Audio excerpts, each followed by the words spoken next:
Shalom, selamat pagi Bapak Ibu Saudara yang dikasih dalam Tuhan, puji Tuhan. Pagi hari ini kembali lagi saya menyapa setiap umat Tuhan dimanapun Bapak Ibu Saudara berada yang mengambil waktu sejenak untuk merenungkan kebenaran firman Tuhan sebelum kita memulai segala sesuatunya di sepanjang hari ini. Kita hidup karena kita percaya Yesus Kristus kita hidup, amin.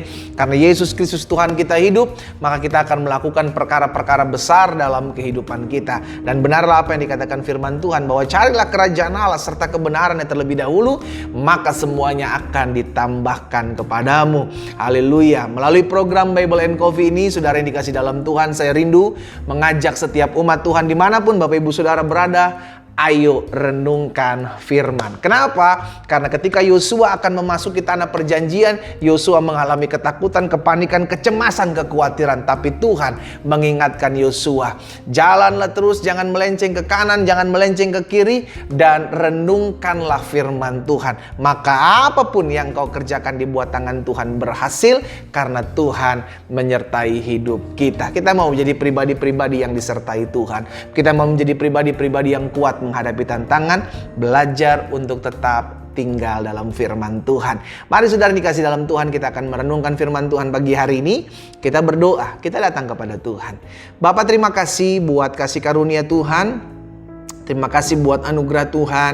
Kami bersyukur karena hari ini kembali kami diberikan kesempatan untuk kembali merenungkan firman Tuhan. Kami percaya begitu banyak masalah pergumulan yang terjadi dalam hidup kami. Tapi kalau kami kuat berdiri tegak sampai hari ini, semua karena kasih karunia Tuhan, semua karena anugerah Tuhan. Secara khusus di minggu yang baru ini, ya Bapa, kami mohon penyertaan Tuhan dengan menyampaikan sesuatu bagi kami, untuk kami menjadi pribadi-pribadi yang kuat, pribadi-pribadi yang berani menghadapi setiap tantangan dan masalah yang ada dalam hidup kami. Karena kami mengerti Tuhan tidak pernah meninggalkan kami. Tuhan selalu ada menopang kehidupan kami. Karena itu bicara bagi masing-masing kami, ya Allah Roh Kudus. Kami buka hati kami sendengkan telinga kami untuk dengarkan firman-Mu. Demi nama Yesus Kristus Tuhan kami berdoa. Haleluya. Amin, amin. Puji Tuhan. Nah saudara yang dikasih dalam Tuhan, satu kebenaran firman Tuhan saya mau sampaikan buat setiap kita. Di dalam 1 Raja-Raja pasal 19 ayat pertama sampai dengan ayatnya yang ketiga. Perhatikan di sana saudara, Elia di Gunung Horeb. Elia ke Gunung Horeb maksud saya. Ketika Ahab memberitahukan kepada Isabel segala yang dilakukan Elia terhadap dan perihal Elia membunuh semua nabi itu dengan pedang, maka Isabel menyuruh seorang suruhan mengatakan kepada Elia, beginilah kiranya para Allah menghukum aku, bahkan lebih lagi daripada itu, jika besok kira-kira pada waktu ini aku tidak membuat nyawamu sama seperti nyawa salah seorang dari mereka itu. Ayat 3. Maka Alkitab mencatat, takutlah Elia lalu bangkit dan pergi menyelamatkan nyawanya. Dan setelah sampai ke Berseba yang termasuk wilayah Yehuda, ia meninggalkan bujangnya di sana. Siapa Elia? Dan kenapa Isabel mengejar-ngejar Elia? Ini mesti kita tahu. Elia membantai 450 nabi Baal dan 400 nabi Asyera, orang-orangnya Isabel. Dan ketika Isabel mendengar hal tersebut, Isabel membawa pesan kepada orang suruhannya untuk disampaikan kepada Elia. Aku akan membunuh engkau sama seperti apa yang kau lakukan kepada nabi-nabiku. Apa respon dari Elia?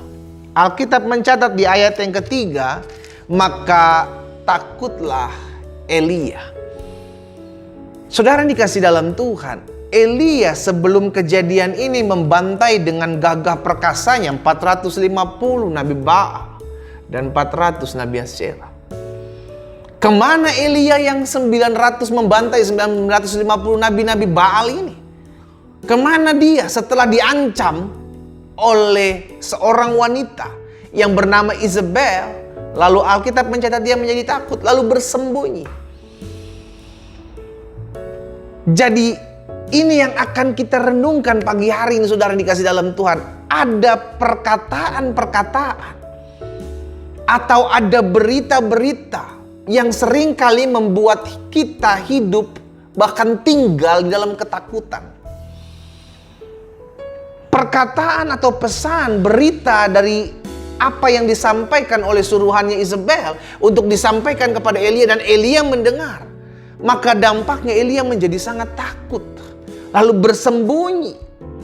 Nah, hal yang sama terjadi kepada bangsa Israel. Tatkala bangsa Israel, Musa menyuruh 12 utusan untuk mengutus tanah Kanaan. Ya, kita ingat bersama, 12 orang dari 12 suku diutus, satu orang satu suku diutus untuk mengintai tanah Kanaan, apa yang ada di sana. Lalu apa yang terjadi? Dibawanya pesan kepada bangsa Israel dan Musa yang pada saat itu menantikan kabar untuk mengetahui apa yang terjadi di sana. Bilangan 13 ayat 27 sampai dengan ayat 31. Saudara bisa perhatikan ya. Mereka menceritakan kepada Musa, kami sudah masuk ke negeri kemana kau suruh kami, dan memang negeri itu berlimpah-limpah susu dan madunya, dan inilah hasilnya. Mereka membawa hasilnya. Ayat 28. Hanya bangsa yang diam di negeri itu kuat-kuat, dan kota-kotanya berkubu dan sangat besar.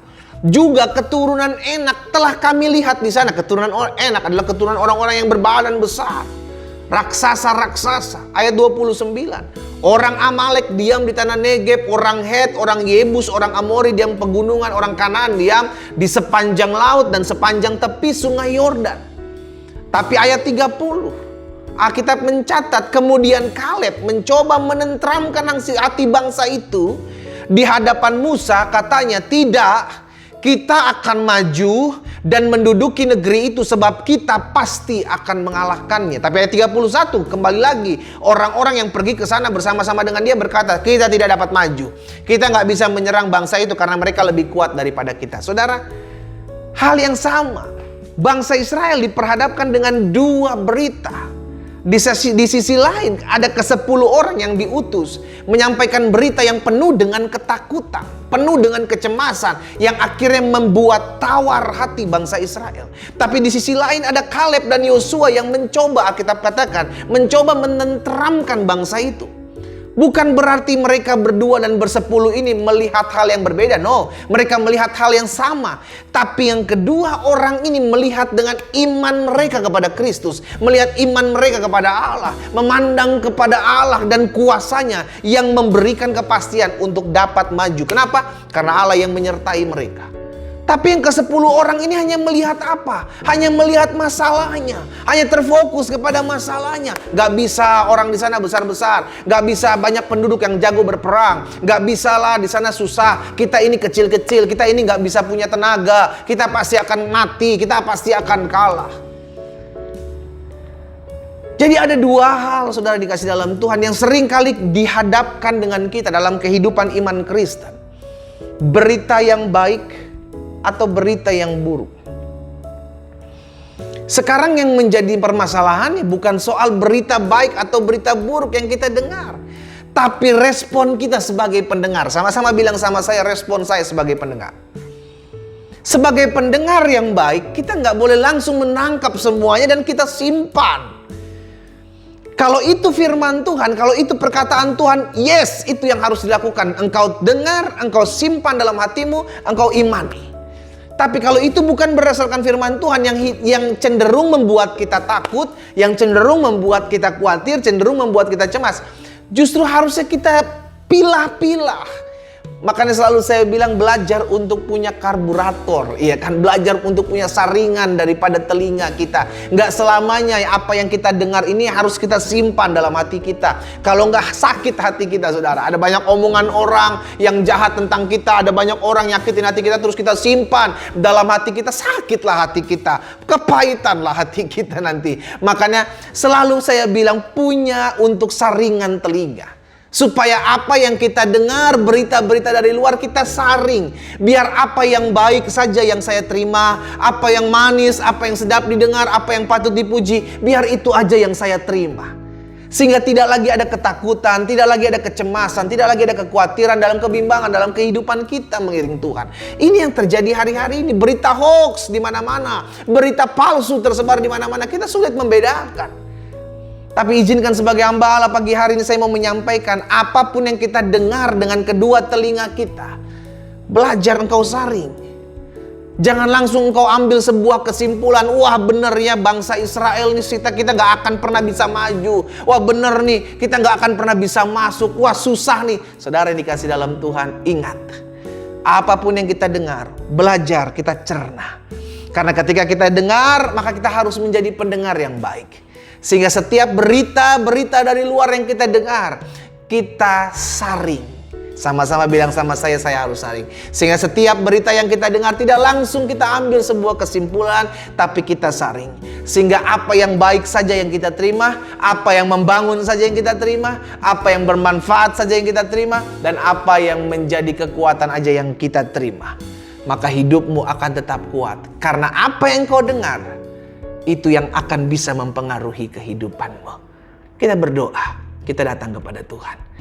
Bapa, kami berdoa, Tuhan tolong kami agar kami tidak terfokus dengan berita-berita baik maupun berita buruk. Biarlah kami boleh hanya menjadi pendengar yang baik, sehingga berita apapun yang kami dengar, kami boleh mencernanya dengan baik, dan kami boleh menjadi pendengar yang selektif, pendengar yang senantiasa memilih apa yang baik saja untuk kami terima, untuk kami maju, sehingga kami tetap percaya, kami tetap beriman, dan kami tetap kuat dalam kami menghadapi setiap berita yang kami dengar di hadapan kami. Karena itu hamba berdoa, Tuhan tolong kami, mampukan kami, sehingga kami selalu memiliki saringan telinga. Sehingga apapun yang kami dengar, kami harus konsumsikan dengan baik. Kami harus pilah-pilah dengan baik. Roh Kudus menolong kami, Roh Kudus memampukan kami. Terima kasih Bapa, berkat firman-Mu ada atas masing-masing kami. Di dalam nama Tuhan Yesus kami berdoa. Haleluya. Amin, amin. Kita nikmati kopi kita, saudara. Haleluya. Belajar untuk menjadi pendengar yang baik. Memilih hanya apa yang bermanfaat bagi kita, membangun bagi kita. Itulah yang kita dengar. Tuhan Yesus memberkati kita.